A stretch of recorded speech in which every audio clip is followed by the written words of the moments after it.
मेरा नाम समरा शाहिद है और मैं क्लिनिकल साइकोलॉजिस्ट हूँ। आज हम जिस टॉपिक पे बात करेंगे वो एक बहुत ही इंपॉर्टेंट टॉपिक है। अक्सर लोग आके क्वेश्चन करते हैं कि ऐसे कौन से अवामिल होंगे जिससे हम एक नॉर्मल और एबनॉर्मल बिहेवियर में डिस्टिंक्शन कर सकते हैं या फ़र्क कर सकते हैं। सो आज मैं इसके ऊपर आपको बताऊंगी कि कौन से ऐसे अवामिल हैं जिनकी बेसिस पे आप अपने घर में अपने आसपास के लोगों में भी नॉर्मल और एबनॉर्मल बिहेवियर में फ़र्क कर सकते हैं। सो बेसिकली इसके लिए एक फार्मूला होता है जिसको 4Ds कहा जाता है, यानी ABCD 4D।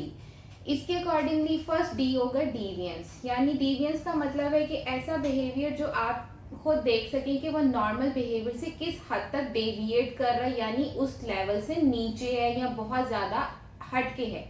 एक नॉर्मल बिहेवियर नॉर्मली जैसे इंसान ने एक बार हाथ धोना 2 बार धो लिया, अब जो एबनॉर्मल बिहेवियर होगा वो उस लेवल से बहुत एक्सट्रीम पे डिविएशन पे आ जाएगा, यानी 10 मिनट 15 मिनट या इससे भी ज़्यादा टाइम वो सिर्फ हाथ धोने पे लगा सकते हैं। नॉर्मली वो बिहेवियर नॉर्मल कंसिडर किया जाता है, लेकिन जैसे ही वो एक्सीड लेवल पे आएगा, उस नॉर्मल कर्व से हटके डिविएशन पे आएगा, सो उसको एबनॉर्मल बिहेवियर कंसिडर किया जाएगा।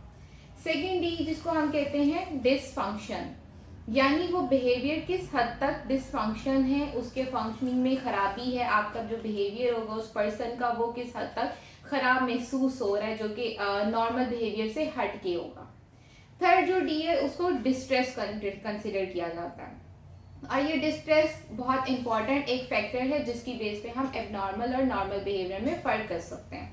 इस डिस्ट्रेस से मुराद है बेचैनी, यानी वो बिहेवियर उस इंसान के अंदर किस हद तक बेचैनी लेके आ रहा है कि वो बिहेवियर अगर उसको नहीं परफॉर्म कर रहा तो उसके बिहेवियर को वो बेचैन कर देगा, डिस्ट्रेस लेके आएगा।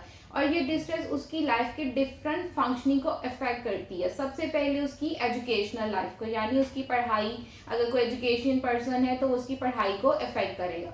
सेकेंड उसकी ऑक्यूपेशनल लाइफ, यानी उसका काम काज कारोबार, ये सब चीज़ें उसकी बिहेवियर की वजह से अफेक्ट हो रही होंगी।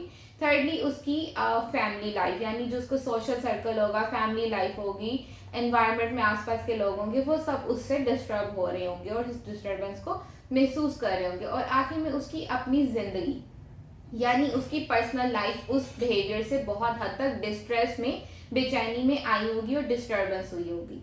4D जिसको हम कंसिडर करते हैं उसको डेंजर कहा जाता है, यानी वो बिहेवियर उस इंसान के अपने लिए किस हद तक डेंजर है और किसी दूसरे के लिए किस हद तक डेंजर हो सकता है। यानी वो या तो सुसाइडल बिहेवियर में आ जाएगा, अगर तो वो खुद के लिए नुकसानदेह है, सेल्फ हार्म होगा जिसमें डिफरेंट कट्स लगाना, पिल्स ले लेना या किसी भी लेवल पे खुद को नुकसान पहुंचाना, या होमिसाइडल बिहेवियर यानी किसी दूसरे को नुकसान पहुंचाना, और वो उसके लिए डेंजर होगा। सो इस बेस पे कंसिडर किया जाता है कि बिहेवियर नॉर्मल है या एबनॉर्मल है।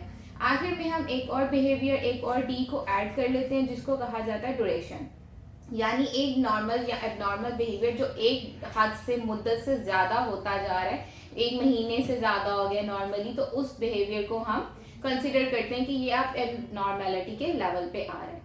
सो बेसिकली ये 4-5 डीज हैं जिनकी बेसिस के ऊपर हम नॉर्मल और एबनॉर्मल बिहेवियर में फ़र्क कर सकते हैं, और आप अपने आसपास के लोगों में ये चीज़ खुद भी उसको देख के उसको जज कर सकते हैं। Thank you.